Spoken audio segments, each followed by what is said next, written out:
Welcome. In today's video, we'll explore the cunning strategies used by Screwtape in C.S. Lewis's The Screwtape Letters to lead humans astray from their spiritual path. Discover how this veteran demon manipulates thoughts, emotions, and decisions to weaken faith. Let's get started. Letter 1.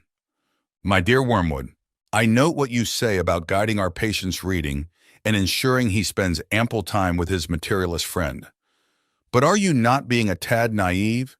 It seems as though you believe that argumentation is the way to keep him out of the enemy's grasp. That might have been effective if he lived a few centuries ago. During that time, humans still had a firm grasp on what was proven and what wasn't. And if something was proven, they genuinely believed it. They still associated thought with action and were willing to change their way of life based on reasoned argumentation.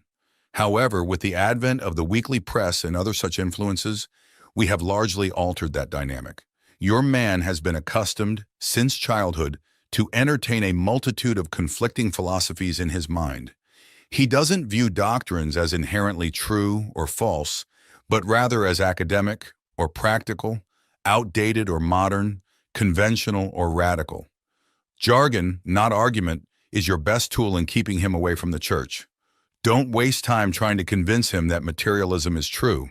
Convince him instead that it is strong or stark or courageous, that it represents the future of philosophy.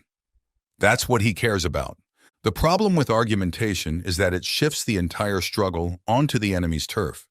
He can argue too, whereas in the type of practical propaganda I am suggesting, he has been proven for centuries to be greatly inferior to our Father below. By engaging in argumentation, you awaken the patient's reason. And once it's awakened, who can predict the outcome?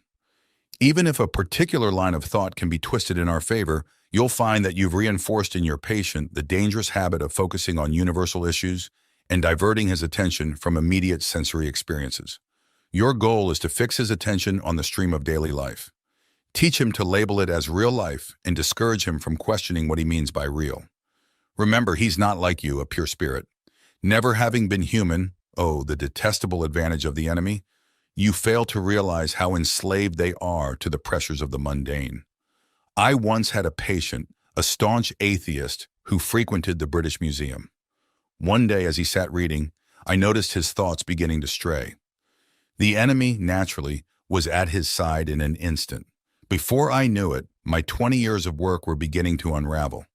Had I panicked and tried to defend my position with arguments, I would have been defeated. But I wasn't so foolish. I immediately targeted the aspect of the man that I had the most control over and suggested that it was time for lunch. The enemy presumably countered with the suggestion, you know how one can never quite overhear what he says to them, that this matter was more pressing than lunch. At least, I believe that must have been his argument, for when I responded, exactly, in fact, far too important to address at the end of the morning, the patient visibly perked up. And by the time I added, much better to return after lunch with a fresh perspective, he was already halfway out the door. Once he hit the street, the battle was won. I showed him a newsboy shouting the noon edition and a number 73 bus passing by, and before he reached the bottom of the stairs, I had instilled in him an unshakable conviction that, regardless of the odd ideas that might come to a man's mind when he's alone with his books, a healthy dose of real life, by which he meant the bus and the newsboy, was enough to prove that all that sort of thing simply couldn't be true. He realized he'd narrowly escaped, and in later years he enjoyed discussing that inarticulate sense for actuality, which is our ultimate safeguard against the aberrations of mere logic. He's now safely ensconced in our Father's house. Do you begin to see the point?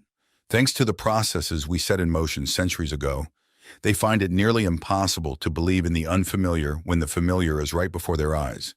Keep hammering home the ordinariness of things, and above all, refrain from using science, the actual sciences, as a defense against Christianity. It will only encourage him to ponder realities he can't touch or see. There have been unfortunate cases among the modern physicists. If he insists on delving into science, steer him toward economics and sociology. Don't let him stray from that invaluable real life. But the most effective approach is to prevent him from reading any science at all, and instead give him the impression that he's already familiar with it all, and that everything he's picked up from casual conversation and reading is the result of modern investigation. Remember, your task is to confuse him.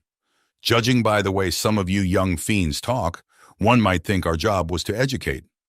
The first letter in C.S. Lewis's discussion begins with the advice for the patient to spend time with a materialist friend, setting the stage for an exploration of materialism's challenges to Christian beliefs. This initial suggestion underpins Lewis's broader critique of modern cultural challenges to Christianity, emphasizing the foundational role of materialism in his arguments. He uses his subsequent works to illustrate various aspects of materialism's limitations and dangers.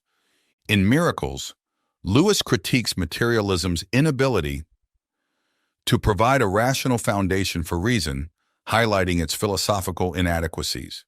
In The Abolition of Man, he discusses the erosion of human dignity stemming from a materialistic disregard for beauty, suggesting a devaluation of non-materialistic qualities. In The Problem of Pain, Lewis argues that materialism fails to offer a satisfying explanation for pain or a comforting prospect, contrasting it with the spiritual hope offered by Christianity. From the outset of the Screwtape letters, the titular character, Screwtape, dismisses the use of logical argument as a means to detract the patient from God, critiquing the modern reliance on utility over truth. Screwtape advises his pupil, Wormwood, to prioritize the appearance of strength and courage in materialism over its truthfulness, thus highlighting the strategic use of jargon over logical reasoning. Lewis contrasts this approach in his writings, showcasing his adeptness in argumentation and presenting a counter-narrative to the Enlightenment's claims. He posits that true reasoning necessitates a spiritual dimension, an insight that led him to Christianity after recognizing the insufficiency of rationalism and materialism in fully explaining the world. In the concluding remarks of the first letter, Screwtape reflects on the enduring skepticism towards the unfamiliar, a skepticism fostered by Enlightenment principles that prioritize tangible, measurable knowledge. This irony is not lost on Lewis, who points out that even scientific knowledge relies on the unprovable assumption of an orderly and reliable world.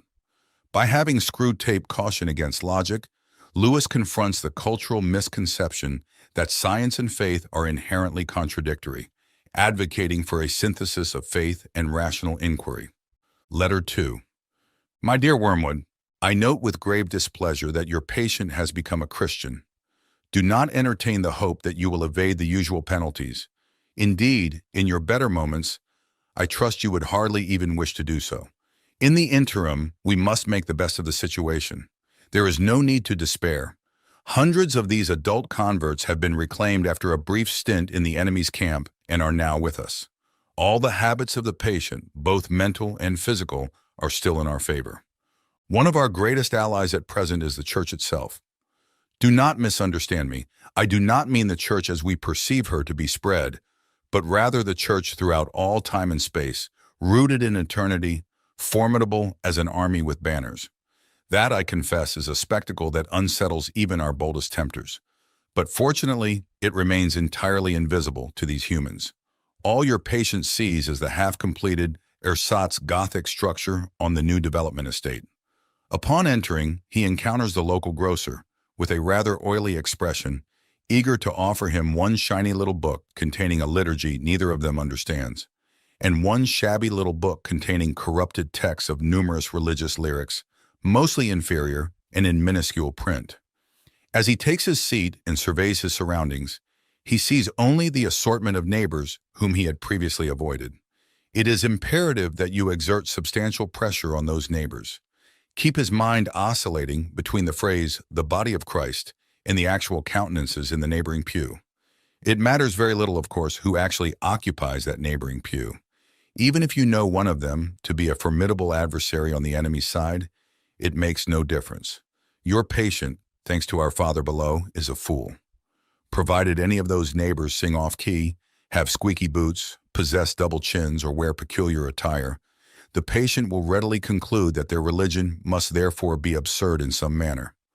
At his current stage, you see, he envisions Christians in his mind as spiritual beings, although in reality, his perception is largely visual. His mind is inundated with images of togas, sandals, armor, and bare legs, and the mere fact that the other congregants wear contemporary clothing poses a genuine, albeit unconscious, challenge to him. Never allow this issue to surface. Never permit him to ponder what he expected them to resemble. Keep everything vague in his mind for now, and you will have all of eternity to amuse yourself by instilling in him the peculiar clarity that hell provides. Therefore, labor diligently on the disappointment or letdown that is undoubtedly imminent during the patient's initial weeks as a churchgoer. The enemy permits this disillusionment to occur at the onset of every human endeavor. It arises when the boy, enchanted by tales from the Odyssey in his nursery, endeavors to genuinely learn Greek. It arises when newlyweds, enamored with each other, embark on the arduous task of cohabitation. In every facet of life, it signifies the shift from idealistic aspirations to arduous endeavors. The enemy undertakes this risk because of his peculiar fancy to transform all these contemptible human pests into what he terms his free lovers and servants. Sons is the term he employs, demonstrating his penchant for degrading the entire spiritual realm through unnatural alliances with bipedal creatures. Desiring their autonomy, he consequently refuses to transport them, through their mere affections and habits, to any of the objectives he sets before them. He leaves them to their own devices, and therein lies our opportunity. However, remember, therein also lies our peril. If they successfully navigate this initial dry spell, they become much less susceptible to emotional manipulation and, consequently, much more resistant to temptation. Until now, I have been assuming that the individuals in the neighboring pew present no rational grounds for disappointment. However, if they do, if the patient is aware that the woman with the absurd hat is a zealous bridge player, or that the man with the squeaky boots is a miser and extortionist, then your task becomes significantly easier. In such cases, all you need to do is prevent him from entertaining the question, if I, being what I am, can consider myself in some sense a Christian, why should the various vices of those individuals in the neighboring pew prove that their religion is mere hypocrisy and convention? You may wonder whether it is possible to prevent such an obvious thought from occurring to a human mind. It is indeed, Wormwood, it is. Handle him correctly, and it will never even cross his mind. He has not been in the enemy's service long enough to possess any genuine humility. Whatever he says, even when on his knees regarding his own sinfulness, is merely parroting. Ultimately, he still believes that by allowing himself to be converted, he has accrued considerable favor in the enemy's ledger, and views attending church with these smug, ordinary neighbors as an act of great humility and condescension. Maintain him in this state of mind for as long as possible. In the second letter of C.S. Lewis's The Screwtape Letters, the narrative progresses as the patient, previously at risk of converting to Christianity, has now embraced the faith. Screwtape, however, remains undeterred, reminding his fellow demons that many adult converts return to their old ways after a brief stint with Christianity. There is no need to despair. Hundreds of these adult converts have been reclaimed after a brief sojourn in the enemy's camp and are now with us. Lewis uses this development to delve into the concept of Christian conversion as more than just a momentary decision but a lifelong journey. Contrary to some theological views that regard accepting Christ as a one-time decision guaranteeing a place in heaven, Lewis emphasizes the ongoing nature of spiritual growth and struggle. He argues that conversion marks the beginning of a process of sanctification, a continuous battle against sin and a commitment to spiritual discipline that does not end until one reaches heaven. Screwtape's letters provide a dual perspective on the church. On one hand, Screwtape describes the church in disparaging terms, as a place filled with social misfits and uninspiring rituals, which mirrors Lewis's own mixed feelings about his experiences with the Anglican Church. He describes his local parish as a sham Gothic erection on the new building estate, and criticizes the quality of the liturgical texts in hymns. Despite his criticisms, Lewis remained a committed churchgoer, attending services at Heading Quarry and participating in the daily prayers at Magdalen College, Oxford. This commitment reflects his belief in the spiritual essence of the church, transcending its earthly imperfections. Moreover, Screwtape offers a grudging acknowledgement of the church's spiritual power, describing it as spread out through all time and space and rooted in eternity, terrible as an army with banners. This description underscores the formidable spiritual presence and historical continuity of the Church, aspects that Lewis revered. The letter also touches on Lewis's broader spiritual philosophy, as articulated in Mere Christianity. He proposes that God uses life's difficulties to strengthen our moral and spiritual resolve, encouraging choices based on righteousness rather than mere feelings. Screwtape, distorting this idea, claims that God does not allow mere affection and habit to dictate spiritual progress, which aligns with Lewis's emphasis on conscious and deliberate faith. Through this letter, Lewis illustrates the complexities of faith, the imperfect yet spiritually essential nature of the Church, and the ongoing challenges faced by believers in their journey towards sanctification. Letter 3. My dear Wormwood, I am exceedingly pleased with the information you've shared regarding this man's relationship with his mother. However, you must capitalize on this advantage. The enemy will be working from the center outward, gradually bringing more and more of the patient's behavior under the new standard, and may soon reach his conduct towards the old lady. You must act preemptively. Maintain close contact with our colleague Glubose, who oversees the mother, and cultivate within that household a firm habit of mutual annoyance. Daily irritations. The following methods are effective. Keep his focus on the inner life. He perceives his conversion as an internal affair. Thus, his attention is primarily directed towards the states of his own mind, or rather, towards that sanitized version of them, which you should allow him to see. Foster this. Divert his attention from basic duties towards advanced and spiritual ones. Exacerbate that most useful human trait, the aversion and neglect of the obvious. You must bring him to a state where he can engage in self-examination for an hour without discovering any of those truths about himself, which are glaringly obvious to anyone who has lived in the same household or worked in the same office. It is undoubtedly impossible to prevent him from praying for his mother, but we have methods to render those prayers harmless. Ensure they are always very spiritual, that he is perpetually concerned with the state of her soul and never with her physical ailments. This serves two purposes. Firstly, it keeps his attention fixed on what he perceives as her sins, which with a little guidance from you, can be made to mean any of her actions that inconvenience or irritate him.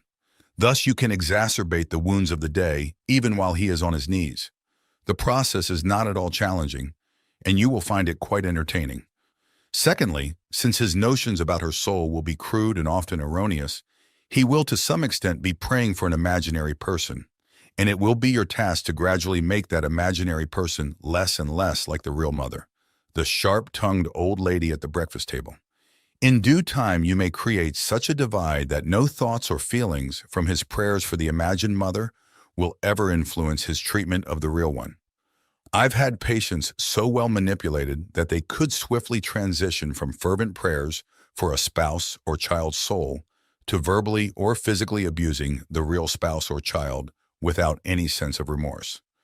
After living together for many years, two humans often develop tones of voice and facial expressions that are nearly unbearable to each other. Exploit this. Make your patient acutely aware of that specific lift of his mother's eyebrows that he detested in his childhood, and encourage him to dwell on how much he despises it. Let him assume that she knows how aggravating it is and does it deliberately to annoy him. If you're proficient at your job, he won't notice the enormous improbability of this assumption. And naturally, never let him suspect that he also has tones and expressions that similarly irritate her. As he cannot perceive himself, this is easily managed. In civilized life, domestic animosity often manifests in innocuous-sounding remarks that, when delivered in a particular tone or context, feel like a blow to the face. To perpetuate this dynamic, you and Glubose must ensure that each of these two individuals holds a sort of double standard. Your patient must insist that all of his utterances be taken at face value and judged solely on their literal meaning, while simultaneously evaluating all of his mother's utterances with the most hypersensitive interpretation of tone, context, and perceived intent. She must be encouraged to do the same to him. Thus, from every disagreement, they can both emerge convinced or nearly convinced of their own innocence. You know the scenario. I simply inquire about dinner time and she becomes enraged. Once this pattern is firmly established, you have the delightful situation of humans uttering remarks with the explicit intention of causing offense, yet feeling aggrieved when offense is taken. Finally, provide me with information about the old lady's religious stance. Is she at all envious of the new element in her son's life? Does she feel slighted that he should learn from others, and so belatedly what she believes she offered him ample opportunity to learn in childhood?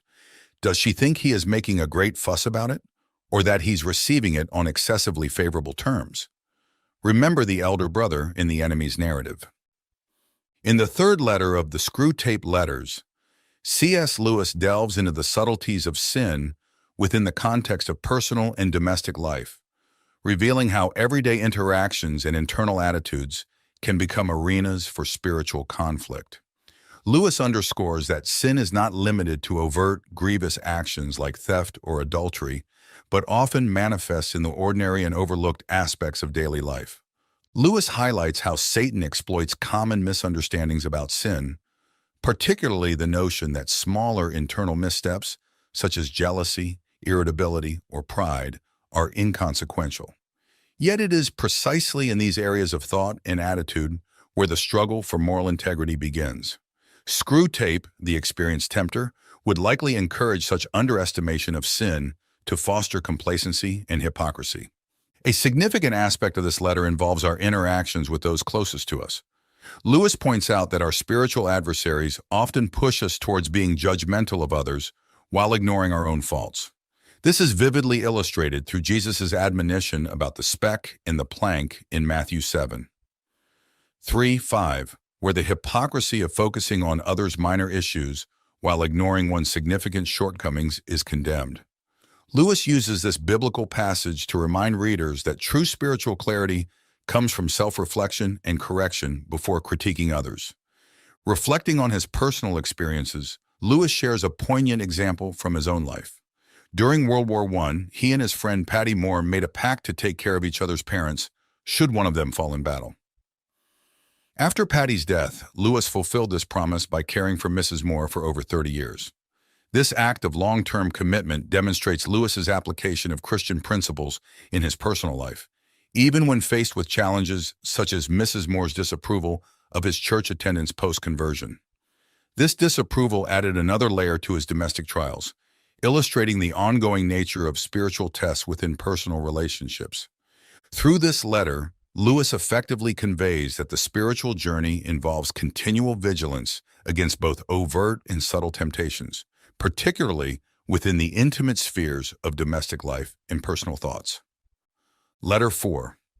My dear Wormwood, the amateurish suggestions in your recent letter signal to me that it is high time for me to address the painful subject of prayer fully. You might have refrained from remarking that my advice regarding his prayers for his mother proved singularly unfortunate. Such comments are not fitting for a nephew to write to his uncle, nor for a junior tempter to the undersecretary of a department. Additionally, it displays an unpleasant inclination to shift responsibility. You must learn to bear the consequences of your own mistakes.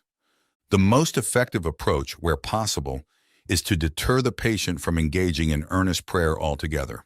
When dealing with an adult recently reconverted to the enemy's faction, as in your case, it is best accomplished by encouraging him to recall, or believe he recalls, the mechanical nature of his prayers in childhood. This may lead him to strive for something entirely spontaneous, inward, informal, and irregular. Essentially, an attempt to evoke within himself a vaguely devout mood devoid of genuine willpower and intellect. One of their poets, Coleridge, has noted that he did not pray with moving lips and bended knees, but simply composed his spirit to love and experienced a sense of supplication. This is precisely the type of prayer we desire, and since it bears a superficial resemblance to the prayer of silence practiced by those who are highly advanced in the enemy's service, cunning and indolent patients can be deceived by it for quite some time. At the very least, they can be convinced that their bodily position does not affect their prayers, for they consistently forget what you must always remember, that they are animals, and whatever their bodies do impacts their souls. It is amusing how mortals always envision us as implanting thoughts into their minds, In reality, our most effective work is accomplished by keeping thoughts out. If this approach fails, resort to a more subtle redirection of his intentions. Whenever they focus on the enemy himself, we are thwarted, but there are methods to prevent them from doing so. The simplest is to divert their attention away from him and towards themselves. Keep them fixated on their own thoughts and attempt to elicit feelings through the exertion of their own willpower. When they intend to request charity from him, let them instead endeavor to manufacture feelings of charity within themselves, without recognizing that this is what they are doing. When they intend to pray for courage, let them actually attempt to feel courageous. When they claim to pray for forgiveness, let them strive to feel forgiven. Teach them to gauge the efficacy of each prayer by their success in eliciting the desired feeling, and never allow them to realize how much success or failure of that kind depends on whether they are in good or poor health, fresh or fatigued at the moment. However, the enemy will not remain idle. Wherever there is prayer, there is the risk of his immediate intervention. He is cynically indifferent to the dignity of his position, as well as ours as pure spirits, and towards human animals on their knees. He reveals self-knowledge in a shameless manner. But even if he thwarts your initial attempt at redirection, we possess a subtler weapon. Humans do not commence prayer from that direct perception of him, which we, unfortunately, cannot avoid. They have never experienced that ghastly luminosity, that piercing and searing glare which constitutes the backdrop of perpetual agony in our existence. If you delve into your patient's mind while he prays, you will not find that. If you examine the object to which he directs his attention, you will discover that it is a composite entity containing numerous ludicrous elements. There will be images derived from depictions of the enemy as he appeared during the disreputable episode known as the Incarnation. There will be vaguer, perhaps even crude and childish, images associated with the other two persons. There may even be manifestations of his own reverence and accompanying bodily sensations, objectified and attributed to the object of reverence. I have encountered cases where what the patient referred to as his God was actually situated up and to the left at the corner of the bedroom ceiling, or within his own mind, or embodied in a crucifix on the wall. But regardless of the nature of the composite object, you must ensure that he prays to the entity he has fashioned, rather than to the person who fashioned him. You may even encourage him to attach great significance to the correction and improvement of his composite object, and to maintain its presence in his imagination throughout the entire prayer. For if he ever makes the distinction, if he consciously directs his prayers not to what I perceive thou art, but to what thou truly art, our situation becomes momentarily dire. Once all his thoughts and images have been discarded, or if retained with a full acknowledgement of their purely subjective nature, and the man entrusts himself to the entirely genuine, external, invisible presence, there with him in the room and unknowable by him as he is known by it, well then, anything is possible. In avoiding this situation, this genuine exposure of the soul in prayer, you will be aided by the fact that humans themselves do not desire it as fervently as they believe. Sometimes one can receive more than they bargained for. In the fourth letter of the Screwtape letters, C.S. Lewis tackles the complexities of prayer and the pitfalls of emotional and mental distractions in spiritual practices. He critiques the reliance on achieving a prayerful mood or an emotionally driven devotional state, which he views as vulnerable to demonic misdirection. Lewis illustrates this through Screwtape's guidance to Wormwood on how to manipulate the patient. Screwtape advises fostering an environment where the patient is drawn away from direct communication with God and instead becomes entangled in a jumble of informal, spontaneous thoughts about God and personal feelings. The danger here, as Lewis sees it, is that such a devotional approach can lead to a form of mental idolatry where the feelings about prayer become more important than the prayer itself. For Lewis, the essence of prayer lies not in the emotional experience, but in the deliberate act of addressing God, maintaining a clear and purposeful connection. He values the act of prayer over the feeling of being in a prayerful state, emphasizing that true spiritual value is found in intentional and regular communication with God, regardless of the emotional state. While Lewis acknowledges the role of silent prayer in spiritual life, He notes its suitability primarily for those who are spiritually mature. In his later work, Letters to Malcolm, chiefly on prayer, Lewis discusses his own practice of silent prayer, highlighting its challenges and its importance. He describes successful silent prayer as an advanced spiritual exercise that requires one to be at the top of one's form, indicating the level of concentration and spiritual readiness needed. Additionally, Lewis touches on the inherent fears and resistances humans have toward God's presence. He suggests that while Christians may claim to desire God's presence, there is also an underlying fear of truly encountering the divine, reflecting the biblical narrative of Adam and Eve hiding after their sin.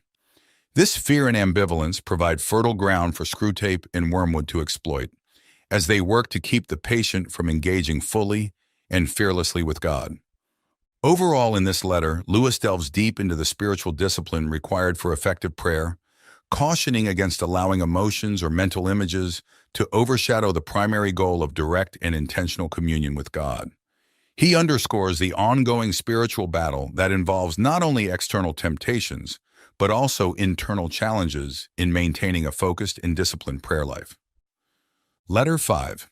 My dear Wormwood, it's somewhat disappointing to anticipate a detailed report on your endeavors and instead receive such a vague outpouring as your last letter.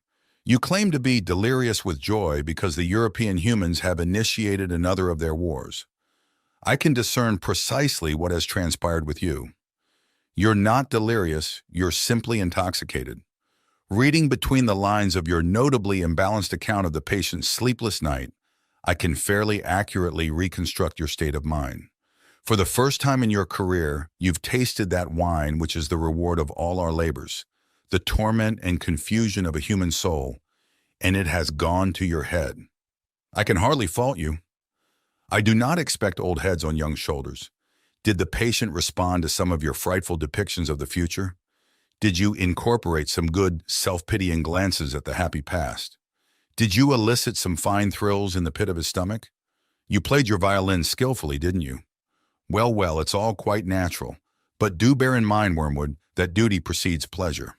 If any present self-gratification on your part results in the ultimate loss of the prey, you will be left eternally longing for that draught which you are currently relishing for the first time. Conversely, if by steady and clear-headed effort here and now you can ultimately secure his soul, he will then be yours forever. A brimful, living chalice of despair, horror, and astonishment, which you can raise to your lips as often as you please.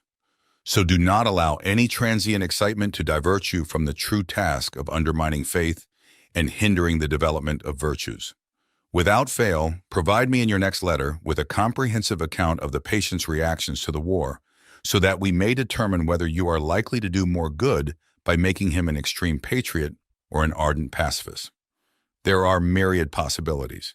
In the meantime, I must caution you not to expect too much from a war. Of course, a war is diverting. The immediate fear and suffering of the humans provide a legitimate and delightful diversion for our countless toiling workers. But what enduring benefit does it confer upon us unless we exploit it to bring souls to our Father below? When I witness the temporal suffering of humans who ultimately escape us, I feel as though I have been permitted to sample the first course of a sumptuous banquet, only to be denied the remainder. It is worse than not having tasted it at all. The enemy, true to his barbaric methods of warfare, allows us to witness the brief misery of his favorites only to tantalize and torment us. To deride the incessant hunger which during this current phase of the great conflict, his blockade is undeniably imposing. Therefore, let us contemplate how to utilize rather than how to enjoy this European war. For it possesses certain inherent tendencies which are, in themselves, by no means favorable to us. We may anticipate a considerable amount of cruelty and unchastity, but if we are not cautious, we may observe thousands turning to the enemy in this tribulation, while tens of thousands who do not go so far as that will nonetheless have their attention diverted from themselves to values and causes which they perceive to be higher than the self. I am aware that the enemy disapproves of many of these causes, but therein lies his unfairness.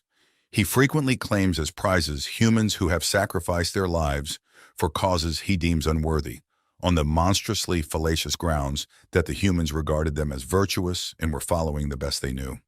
Consider also the undesirable deaths that occur in wartime. Men perish in places where they knew they might die, and to which they go, if they are at all aligned with the enemy's faction, prepared. How much more advantageous for us if all humans expired in costly nursing homes amidst doctors who lie, nurses who lie, friends who lie, as we have trained them, promising life to the dying, encouraging the belief that illness excuses every indulgence, and even if our workers perform their duties proficiently, withholding all suggestion of a priest, lest it should reveal to the sick man his true condition. And how detrimental for us is the perpetual recollection of death which war imposes. One of our most effective weapons, contented worldliness, is rendered impotent. In wartime, not even a human can entertain the delusion that he will live forever. I am aware that Screwtape and others have perceived in wars a significant opportunity for assaults on faith, but I believe that perspective was overstated. The enemy's human adherents have all been explicitly informed by him that suffering is an essential component of what he terms redemption. Thus, a faith which is shattered by a war or a pestilence cannot genuinely have been worth the trouble of shattering. I am presently referring to diffuse suffering over an extended period, such as the war will engender. Naturally, in moments of terror, bereavement, or physical agony, you may catch your man when his reason is temporarily suspended. Yet even then, if he appeals to enemy headquarters, I have discovered that the post is nearly always defended. In the 5th letter of the Screwtape letters, C.S. Lewis confronts the topic of death, providing a sinister perspective on the preferred circumstances of dying from the viewpoint of demons. Screwtape, the senior demon advising his nephew Wormwood, expresses a preference for human deaths that occur in settings like nursing homes, where deceit and denial about the reality of death can be cultivated and exploited. Screwtape revels in the idea of humans dying amid falsehoods, surrounded by doctors, nurses, and friends who perpetuate lies about recovery, indulge every whim under the guise of sickness, and avoid any mention of spiritual counsel that might awaken the dying person to their true spiritual state. This strategy is designed to keep individuals from confronting the reality of their mortality and, by extension, their accountability in the afterlife. Lewis uses this scenario to critique a societal tendency to avoid discussions of death and the eternal consequences of one's beliefs. He contrasts the quiet, deceptive comfort of a nursing home death with the brutal immediacy of wartime fatalities. In war, individuals often face their mortality directly and may be more open to spiritual reflection and preparation, conditions that Screwtape deems undesirable. Reflecting on his own experiences as a veteran of the First World War and writing during the ongoing conflict of the Second World War, Lewis understood the stark confrontations with death that combatants face. He argues that, despite its horrors, war exposes the unavoidable reality of human mortality, which can lead to deeper spiritual awareness and preparation. This idea resonates with the biblical injunction from Psalm 90:12, which calls on people to number our days that we may gain a heart of wisdom. Lewis suggests that by acknowledging the inevitability of death, individuals can live more purposefully and wisely. The letter also touches on personal experiences with death in a more contemporary setting, like hospices, where discussions about faith and eternity can be contentious and unwelcome. Lewis uses these observations to underscore the importance of facing death with a clear understanding of one's beliefs and the consequences they carry into the afterlife. Overall, Letter 5 of the Screwtape letters challenges readers to reconsider societal attitudes towards death, encouraging a more open acknowledgement of mortality as a means to spiritual depth and readiness. Letter 6. I am delighted to hear that your patient's age and profession make it possible, but by no means certain, that he will be called up for military service. We want him to be in the maximum uncertainty so that his mind will be filled with contradictory pictures of the future, every one of which arouses hope or fear. There is nothing like suspense and anxiety for barricading a human's mind against the enemy. He wants men to be concerned with what they do. Our business is to keep them thinking about what will happen to them. Your patient will, of course, have picked up the notion that he must submit with patience to the enemy's will. What the enemy means by this is primarily that he should accept with patience the tribulation which has actually been dealt out to him, the present anxiety and suspense. It is about this that he is to say, "Thy will be done," and for the daily task of bearing this, that the daily bread will be provided. It is your business to see that the patient never thinks of the present fear as his appointed cross, but only of the things he is afraid of. Let him regard them as his crosses. Let him forget that, since they are incompatible, they cannot all happen to him, and let him try to practice fortitude and patience to them all in advance. For real resignation at the same moment to a dozen different and hypothetical fates is almost impossible, and the enemy does not greatly assist those who are trying to attain it. Resignation to present and actual suffering, even where that suffering consists of fear, is far easier and is usually helped by this direct action. An important spiritual law is here involved. I have explained that you can weaken his prayers by diverting his attention from the enemy himself to his own states of mind about the enemy. On the other hand, fear becomes easier to master when the patient's mind is diverted from the thing feared to the fear itself, considered as a present and undesirable state of his own mind. And when he regards the fear as his appointed cross, he will inevitably think of it as a state of mind. One can therefore formulate the general rule: in all activities of mind which favor our cause, encourage the patient to be unself-conscious and to concentrate on the object. But in all activities favorable to the enemy, bend his mind back on itself. Let an insult or a woman's body so fix his attention outward that he does not reflect, "I am now entering into the state called anger," or the state called lust. Contrariwise, let the reflection, "My feelings are now growing more devout," or more charitable. So fix his attention inward that he no longer looks beyond himself to see our enemy or his own neighbors. As regards his more general attitude to the war, you must not rely too much on those feelings of hatred which the humans are so fond of discussing in Christian or anti-Christian periodicals. In his anguish, the patient can, of course, be encouraged to revenge himself by some vindictive feelings directed towards the German leaders, and that is good so far as it goes. But it is usually a sort of melodramatic or mythical hatred directed against imaginary scapegoats. He has never met these people in real life. They are lay figures modeled on what he gets from newspapers. The results of such fanciful hatred are often most disappointing. And of all humans, the English are in this respect the most deplorable milksops. They are creatures of that miserable sort who loudly proclaim that torture is too good for their enemies, and then give tea and cigarettes to the first wounded German pilot who turns up at the back door. Do what you will, there is going to be some benevolence as well as some malice in your patient's soul. The great thing is to direct the malice to his immediate neighbors whom he meets every day, and to thrust his benevolence out to the remote circumference, to people he does not know. The malice thus becomes wholly real, and the benevolence largely imaginary. There is no good at all in inflaming his hatred of Germans if, at the same time, a pernicious habit of charity is growing up between him and his mother, his employer, and the man he meets in the train. Think of your man as a series of concentric circles, his will being the innermost, his intellect coming next, and finally his fantasy. You can hardly hope at once to exclude from all the circles everything that smells of the enemy. But you must keep on shoving all the virtues outward till they are finally located in the circle of fantasy, and all the desirable qualities inward into the will. It is only in so far as they reach the will and are there embodied in habits that the virtues are really fatal to us. I don't, of course, mean what the patient mistakes for his will, the conscious fume and fret of resolutions and clenched teeth, but the real center, what the enemy calls the heart. All sorts of virtues painted in the fantasy or approved by the intellect, or even in some measure, loved and admired, will not keep a man from our Father's house. Indeed, they may make him more amusing when he gets there.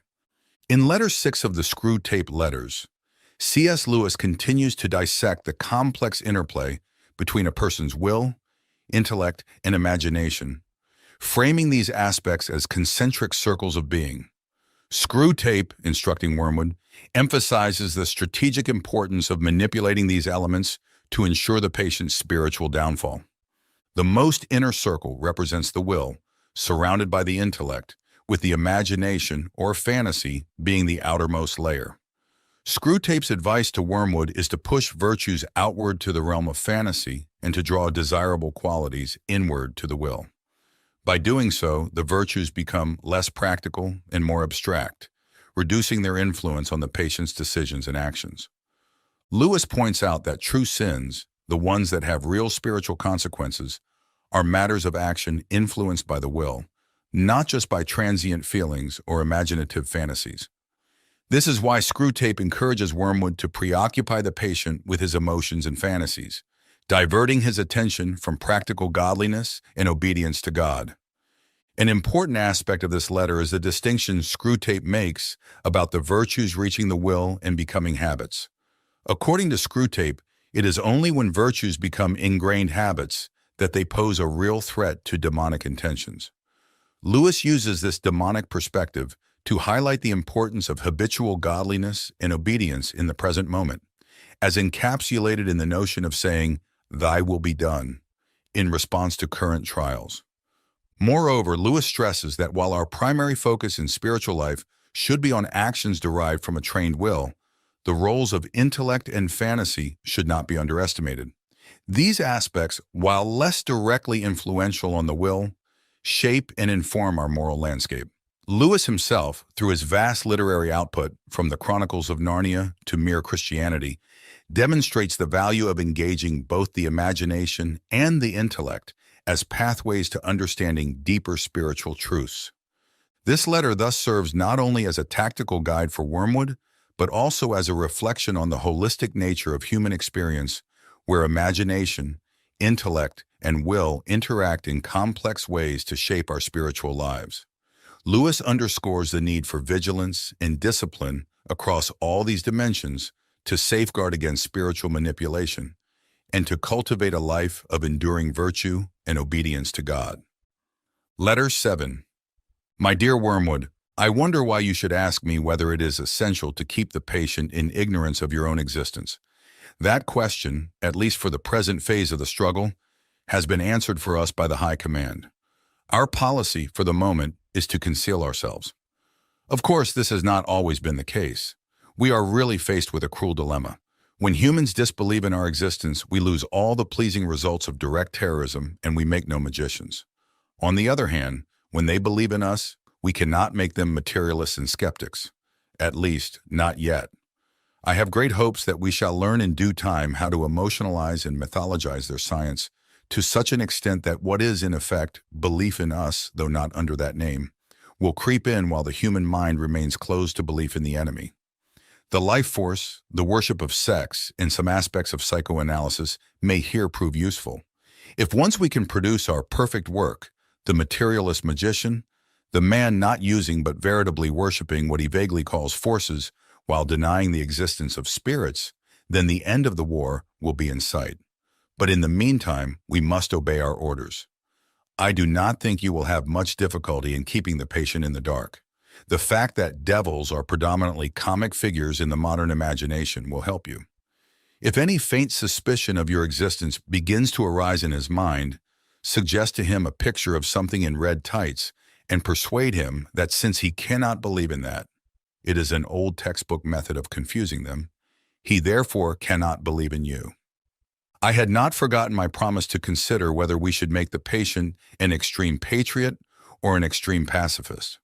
All extremes, except extreme devotion to the enemy, are to be encouraged. Not always, of course, but at this period. Some ages are lukewarm and complacent, and then it is our business to soothe them yet faster asleep. Other ages, of which the present is one, are unbalanced and prone to faction, and it is our business to inflame them.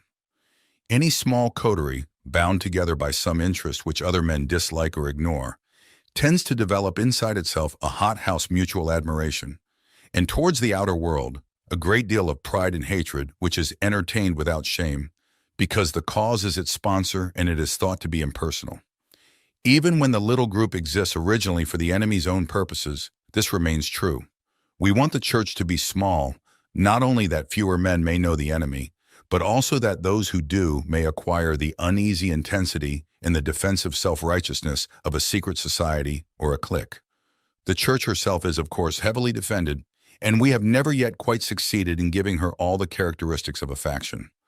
But subordinate factions within her have often produced admirable results, from the parties of Paul and of Apollos at Corinth down to the high and low parties in the Church of England. If your patient can be induced to become a conscientious objector, he will automatically find himself one of a small, vocal, organized, unpopular society, and the effects of this on one so new to Christianity will almost certainly be good. But only almost certainly. Has he had serious doubts about the lawfulness serving in a just war before this present war of serving began? Is he a man of great physical courage, so great that he will have no half-conscious misgivings about the real motives of his pacifism? Can he, when nearest to honesty, no human is ever very near, feel fully convinced that he is actuated wholly by the desire to obey the enemy? If he is that sort of man, his pacifism will probably not do us much good, and the enemy will probably protect him from the usual consequences of belonging to a sect. Your best plan in that case would be to attempt a sudden, confused, emotional crisis from which he might emerge as an uneasy convert to patriotism. Such things can often be managed. But if he is the man I take him to be, try pacifism. Whichever he adopts, your main task will be the same. Let him begin by treating the patriotism or the pacifism as a part of his religion. Then let him, under the influence of partisan spirit, come to regard it as the most important part. Then quietly and gradually nurse him onto the stage at which the religion becomes merely part of the cause, in which Christianity is valued chiefly because of the excellent arguments it can produce in favor of the British war effort or of pacifism. The attitude which you want to guard against is that in which temporal affairs are treated primarily as material for obedience. Once you have made the world an end, in faith a means, you have almost won your man, and it makes very little difference what kind of worldly end he is pursuing. Provided that meetings, pamphlets, policies, movements, causes, and crusades matter more to him than prayers and sacraments and charity, he is ours. And the more religious, on those terms, the more securely ours. I could show you a pretty cageful down here. Letter 7 addresses two main issues: whether demons ought to make their existence known, and the dangerous, diabolical temptation to make Christianity a means in service to a cause. Screwtape says that the presence of Satan and demons was common knowledge in ages past. That is, among many cultures throughout much of human history. In the modern age, somewhere around the time of the Enlightenment, the diabolical realm chose to go incognito as a result of naturalism, rationalism, and materialism. Screwtape prefers the modern denial of a spiritual realm because it creates a materialistic worldview and allows for the complete dismissal of God, heaven, hell, angels, and demons. Remember, in much of his writing, Lewis is eager to point to the destructive power of materialism. In this letter, for example, he has Screwtape envision what might be called an advanced materialistic option. The materialist magician, the man not using but veritably worshiping what he vaguely calls forces while denying the existence of spirits. In addition to obscuring the spiritual and accentuating the material, a favorite diabolical strategy is to turn Christianity into a means to some end other than God. The subject under discussion in this letter is patriotism during World War II and whether the patient should be encouraged to be a patriot or a pacifist.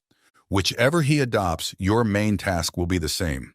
Let him begin by treating the patriotism or the pacifism as a part of his religion. Then let him, under the influence of partisan spirit, come to regard it as the most important part. Then quietly and gradually nurse him onto the stage at which the religion becomes merely part of the cause, in which Christianity is valued chiefly because of the excellent arguments it can produce in favor of the British war effort or of pacifism. The contemporary version of this strategy reveals itself in the discussion of the current moral temperature of the United States. The argument goes that the use of drugs, the decline of the family, the rise of crime, etc., means that what we really need is a spiritual revival, which is true. And here is the diabolical nature of the argument. The true goal and end of a revival, the surrender to the lordship of Christ and participation in the community of Christ, is subverted into a desire to make America a good place in which to live. It is indisputable that the fruit of conversion produces good citizens and a good society. However, good citizens and a good society are never the goals of conversion. When that happens, a heavenly spiritual goal becomes merely a means of attaining an earthly social goal. As Screwtape says, once you have made the world an end and faith a means, you have almost won your man. There is another diabolical strategy mentioned in this letter that is worth pointing out: the push to extremes. Screwtape says, all extremes, except extreme devotion to the enemy, are to be encouraged, especially when the present age is unbalanced and prone to faction, and it is our business to inflame them. Letter 8. My dear Wormwood, so you have great hopes that the patient's religious phase is dying away, have you? I always thought the training college had gone to pieces since they put old Slubgob at the head of it. And now I am sure. Has no one ever told you about the law of undulation? Humans are amphibians, half spirit and half animal. The enemy's determination to produce such a revolting hybrid was one of the things that determined our Father to withdraw his support from him. As spirits, they belong to the eternal world, but as animals, they inhabit time. This means that while their spirit can be directed to an eternal object, their bodies, passions, and imaginations are in continual change, for to be in time means to change. Their nearest approach to constancy, therefore, is undulation, the repeated return to a level from which they repeatedly fall back, a series of troughs and peaks. If you had watched your patient carefully, you would have seen this undulation in every department of his life. His interest in his work, his affection for his friends, his physical appetites all go up and down. As long as he lives on earth, periods of emotional and bodily richness and liveliness will alternate with periods of numbness and poverty. The dryness and dullness through which your patient is now going are not, as you fondly suppose, your workmanship. They are merely a natural phenomenon which will do us no good unless you make good use of it. To decide what the best use of it is, you must ask what use the enemy wants to make of it, and then do the opposite. Now, it may surprise you to learn that in his efforts to get permanent possession of a soul, he relies on the troughs even more than on the peaks. Some of his special favorites have gone through longer and deeper troughs than anyone else. The reason is this: to us, a human is primarily good. Our aim is the absorption of its will into ours, the increase of our own area of selfhood at its expense. But the obedience which the enemy demands of men is quite a different thing. One must face the fact that all the talk about his love for men and his service being perfect freedom is not, as one would gladly believe, mere propaganda, but an appalling truth. He really does want to fill the universe with a lot of loathsome little replicas of himself, creatures whose life, on its miniature scale, will be qualitatively like his own. Not because he has absorbed them, but because their wills freely conform to his. We want cattle who can finally become food. He wants servants who can finally become sons. We want to suck in. He wants to give out. We are empty and would be filled. He is full and flows over. Our war aim is a world in which our Father below has drawn all other beings into himself. The enemy wants a world full of beings united to him, but still distinct. And that is where the troughs come in. You must have often wondered why the enemy does not make more use of his power to be sensibly present to human souls in any degree he chooses and at any moment. But you now see that the irresistible and the indisputable are the two weapons which the very nature of his scheme forbids him to use. Merely to override a human will, as his felt presence in any but the faintest and most mitigated degree would certainly do, would be for him useless. He cannot ravish. He can only woo. For his ignoble idea is to eat the cake and have it. The creatures are to be one with him, but yet themselves. Merely to cancel them or assimilate them will not serve. He is prepared to do a little overriding at the beginning. He will set them off with communications of his presence which, though faint, seem great to them with emotional sweetness, an easy conquest over temptation. But he never allows this state of affairs to last long. Sooner or later he withdraws, if not in fact, at least from their conscious experience, all those supports and incentives. He leaves the creature to stand up on its own legs, to carry out from the will alone duties which have lost all relish. It is during such trough periods, much more than during the peak periods, that it is growing into the sort of creature he wants it to be. Hence the prayers offered in the state of dryness are those which please him best. We can drag our patients along by continual tempting because we design them only for the table, and the more their will is interfered with, the better. He cannot tempt to virtue as we do to vice. He wants them to learn to walk and must therefore take away his hand. And if only the will to walk is really there, he is pleased even with their stumbles. Do not be deceived, Wormwood.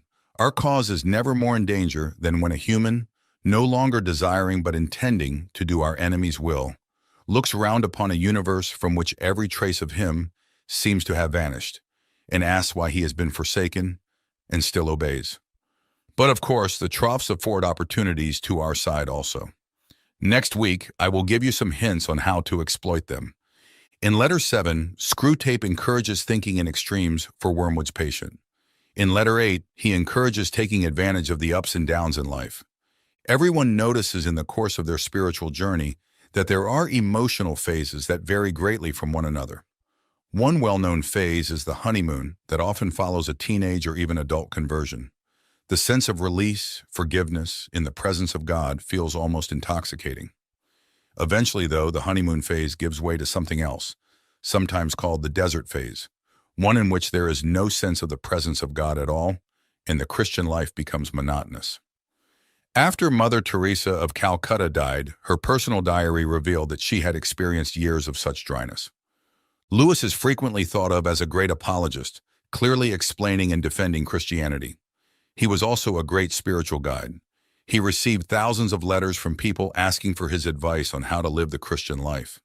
He made a commitment to answer every single letter, spending an hour or two each day corresponding with people he had never met, but who had read something he had written and who were looking for spiritual insight and encouragement. Those letters have been compiled and published in books such as Letters to an American Lady, C.S. Lewis, Letters to Children, and Yours, Jack. In letter 8, Lewis, through Screwtape, provides wonderful spiritual guidance for living the normal, mature Christian life. It is normal to experience ups and downs. This is due to what Lewis has Screwtape called the law of undulation. If you had watched your patient carefully, you would have seen this undulation in every department of his life. His interest in his work, his affection for his friends, his physical appetites all go up and down. As long as he lives on earth, periods of emotional and bodily richness and liveliness will alternate with periods of numbness and poverty. The dryness and dullness through which your patient is now going are not, as you fondly suppose, your workmanship. They are merely a natural phenomenon which will do us no good unless you make a good use of it. Lewis encourages us to understand that though we might prefer emotionally satisfying periods in our spiritual journeys, it is the dry times, or troughs, according to the law of undulation, that most shape our souls. Screwtape knows the true power of those dry periods. Sooner or later, the enemy withdraws, if not in fact, at least from their conscious experience, all those supports and incentives. He leaves the creature to stand up on its own legs, to carry out from the will alone duties which have lost all relish. It is during such trough periods, much more than during the peak periods, that it is growing into the sort of creature he wants it to be. Hence the prayers offered in the state of dryness are those which please him best. It's good to know, and even a comfort, to know that when our spiritual journey is difficult, God is not absent and will never abandon us.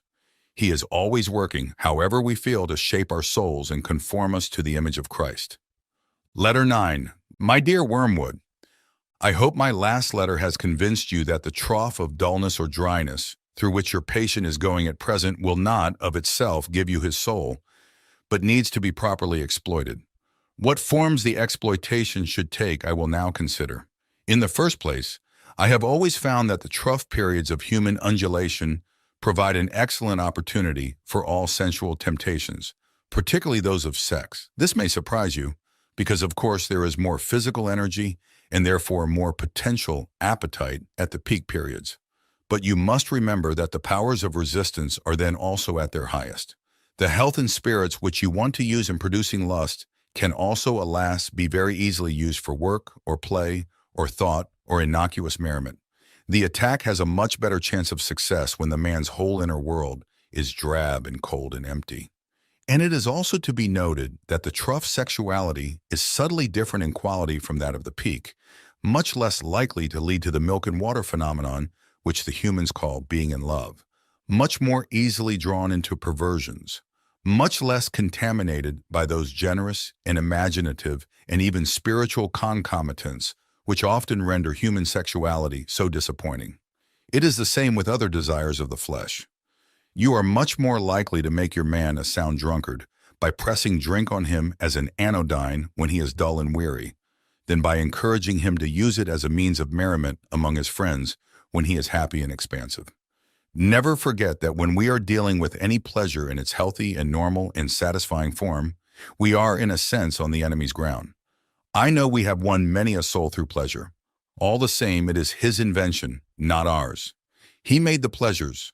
All our research so far has not enabled us to produce one.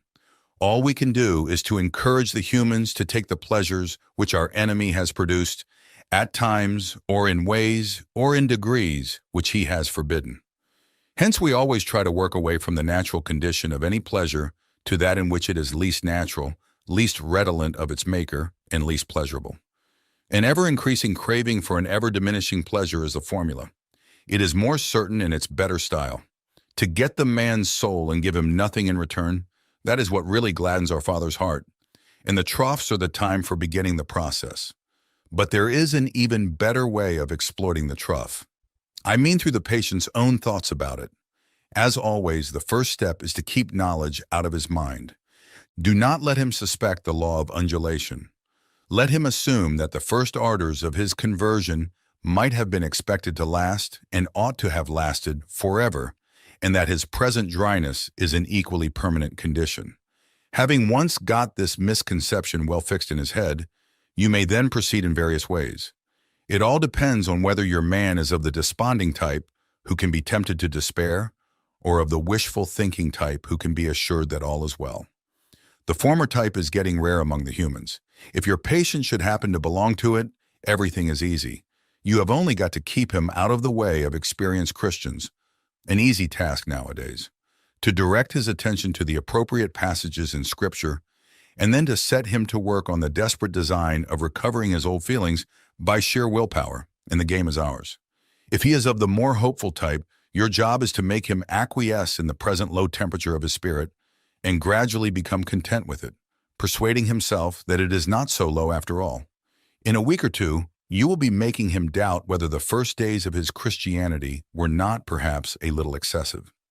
Talk to him about moderation in all things. If you can once get him to the point of thinking that religion is all very well up to a point, you can feel quite happy about his soul. A moderated religion is as good for us as no religion at all, and more amusing. Another possibility is that of direct attack on his faith. When you have caused him to assume that the trough is permanent, can you not persuade him that his religious phase is just going to die away, like all his previous phases? Of course, there is no conceivable way of getting by reason from the proposition, I am losing interest in this, to the proposition, this is false. But as I said before, it is jargon, not reason, you must rely on. The mere word phase will very likely do the trick. I assume that the creature has been through several of them before. They all have, and that he always feels superior and patronizing to the ones he has emerged from, not because he has really criticized them, but simply because they are in the past. You keep him well fed on hazy ideas of progress and development, and the historical point of view, I trust, and give him lots of modern biographies to read. The people in them are always emerging from phases, aren't they? You see the idea? Keep his mind off the plain antithesis between true and false. Nice shadowy expressions. It was a phase, I've been through all that. And don't forget the blessed word adolescent. In letter 9, Lewis, through Screwtape, continues as a spiritual guide, helping us navigate life's spiritual phases. On one hand, he makes it clear that the demons want to encourage extremes, for us to either be really up or really down, according to the law of undulation. Each phase and the temperament of each patient can be exploited by the demons. When we are up, we are vulnerable to lust and inappropriate expressions of sensual pleasure. When we are down, we are in danger of discouragement and even giving up on the faith. However, the attack has a much better chance of success when the man's whole inner world is drab and cold and empty. On the other hand, while extremes, from the tempter's perspective, are to be encouraged, the tempter advocates moderation as well, a very special type of moderation. Talk to him about moderation in all things. If you can once get him to the point of thinking that religion is all very well up to a point, you can feel quite happy about his soul. A moderated religion is as good for us as no religion at all, and more amusing. The demons are adept at twisting things. Life's ups and downs clearly make us targets for temptation or the loss of faith. But even moderation can be used to make us spiritually dull. Jesus even warns against it, telling the church at Laodicea that because they were lukewarm, neither hot nor cold, he was about to spit them out of his mouth. Reverend 3:16. Another issue to be considered involves pleasure. While the demons tempt us with pleasure, Wormwood must never forget that when we are dealing with any pleasure in its healthy and normal and satisfying form, we are, in a sense, on the enemy's ground. I know we have won many a soul through pleasure. All the same, it is his invention, not ours. He made the pleasures. All our research so far has not enabled us to produce one. All we can do is to encourage the humans to take the pleasures which our enemy has produced, at times, or in ways, or in degrees, which he has forbidden. After Mrs. Moore died in 1951, Lewis was delivered from a life burden and found his life to be rather pleasant and easygoing. During that period, he wrote to a friend saying, "Pray for me." He knew that there were temptations and spiritual dangers, even in the best of times. Letter 10. My dear Wormwood, I was delighted to hear from Triptweeze that your patient has made some very desirable new acquaintances, and that you seem to have used this event in a really promising manner. I gather that the middle-aged married couple who called at his office are just the sort of people we want him to know.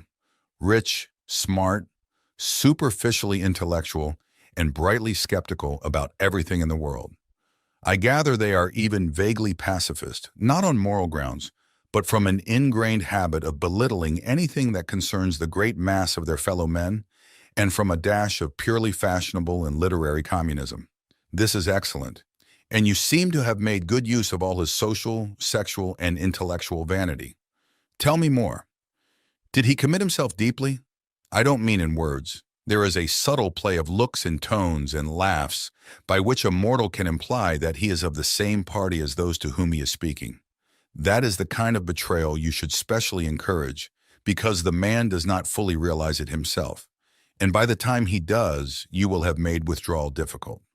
No doubt he must very soon realize that his own faith is in direct opposition to the assumptions on which all the conversation of his new friends is based.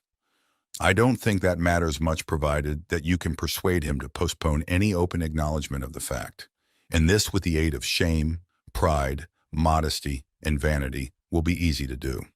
As long as the postponement lasts, he will be in a false position. He will be silent when he ought to speak and laugh when he ought to be silent.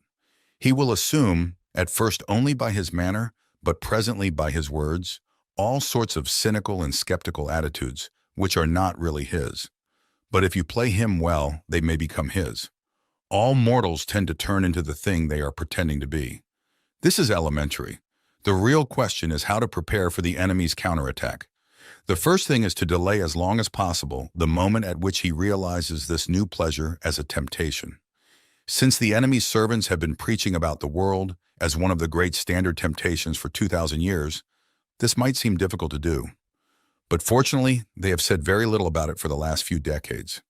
In modern Christian writings, though I see much, indeed more than I like, about Mammon, I see few of the old warnings about worldly vanities, the choice of friends, and the value of time. All that your patient would probably classify as Puritanism. And may I remark in passing that the value we have given to that word is one of the really solid triumphs of the last 100 years. By it, we rescue annually thousands of humans from temperance, chastity, and sobriety of life. Sooner or later, however, the real nature of his new friends must become clear to him, and then your tactics must depend on the patient's intelligence. If he is a big enough fool, you can get him to realize the character of the friends only while they are absent. Their presence can be made to sweep away all criticism. If this succeeds, he can be induced to live, as I have known many humans live, for quite long periods, two parallel lives. He will not only appear to be, but actually be, a different man in each of the circles he frequents. Failing this, there is a subtler and more entertaining method. He can be made to take a positive pleasure in the perception that the two sides of his life are inconsistent. This is done by exploiting his vanity. He can be taught to enjoy kneeling beside the grocer on Sunday just because he remembers that the grocer could not possibly understand the urbane and mocking world which he inhabited on Saturday evening. And contrariwise, to enjoy the bawdy and blasphemy over coffee with these admirable friends, all the more because he is aware of a deeper spiritual world within him which they cannot understand. You see the idea. The worldly friends touch him on one side and the grocer on the other, and he is the complete, balanced, complex man who sees round them all. Thus, while being permanently treacherous to at least two sets of people, he will feel, instead of shame, a continual undercurrent of self-satisfaction. Finally, if all else fails, you can persuade him, in defiance of conscience, to continue the new acquaintance on the ground that he is, in some unspecified way, doing these people good by the mere fact of drinking their cocktails and laughing at their jokes, and that to cease to do so would be priggish, intolerant, and, of course, puritanical. Meanwhile, you will of course take the obvious precaution of seeing that this new development induces him to spend more than he can afford and to neglect his work and his mother. Her jealousy and alarm and his increasing evasiveness or rudeness will be invaluable for the aggravation of the domestic tension. Letter 10 explores a new dimension of spiritual warfare: social relationships. The patient has just been introduced to a new social set, just the sort of people that PBS and British TV love to show as the Oxford-Cambridge set of the 1940s and 50s, privileged, upper-class, intellectual snobs who love to use cutting, snide humor. Screwtape describes them as rich, smart, superficially intellectual, and brightly skeptical about everything in the world. I gather they are even vaguely pacifist, not on moral grounds, but from an ingrained habit of belittling anything that concerns the great mass of their fellow men, and from a dash of purely fashionable and literary communism. The very arrogant attitude of such people is infectious and corrupting. The danger is social pressure, the desire to be approved of by the in-crowd, which leads to adopting attitudes and actions that are ungodly and therefore diabolical.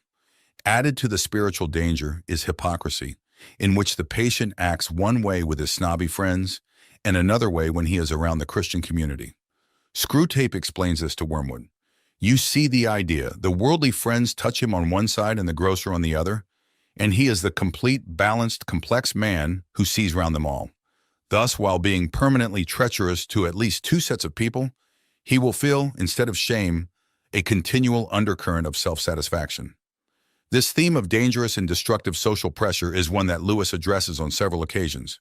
His essay entitled The Inner Ring, for example, sounds the alarm against social pressure. Unless you take measures to prevent it, this desire is going to be one of the chief motives of your life, from the first day on which you enter your profession until the day you are too old to care. He expands upon this theme in several of his fictional works. In The Silver Chair, Eustace Scrubb discovers Jill Pole crying. Jill was running from them, the inner ring of bullies who controlled her school's social structure. Together, Jill and Eustace escape into Narnia and begin their adventures. In that hideous strength, Mark Studdock, an aspiring academic at a fictional college that feels a lot like Oxford or Cambridge, falls under the spell of an inner ring. Through their influence and his hunger to be in the inner circle, Mark is drawn deeper and deeper into a dark, diabolical plot. Another comment of note in this letter is Screwtape's dictum, all mortals turn into the thing they are pretending to be. Lewis sees this as a powerful principle for good and for ill. In Mere Christianity, he suggests that those of us who desire to grow spiritually, even if we don't feel very holy or righteous, should pretend that we are anyway, for if we do this, eventually our play acting will become a reality. Lewis explains, do not waste time bothering whether you love your neighbor. Act as if you did. As soon as we do this, we find one of the great secrets. When you are behaving as if you love someone, you will presently come to love him. If you injure someone you dislike, you will find yourself disliking him more. Lewis here is functioning as our spiritual guide. Again, he wants us to know that choosing to do what is right, whether we feel like it or not, shapes our souls in ways that are conforming us to the image of Christ. Christ. Christ. Christ. Christ. Christ, Christ, Christ, Christ.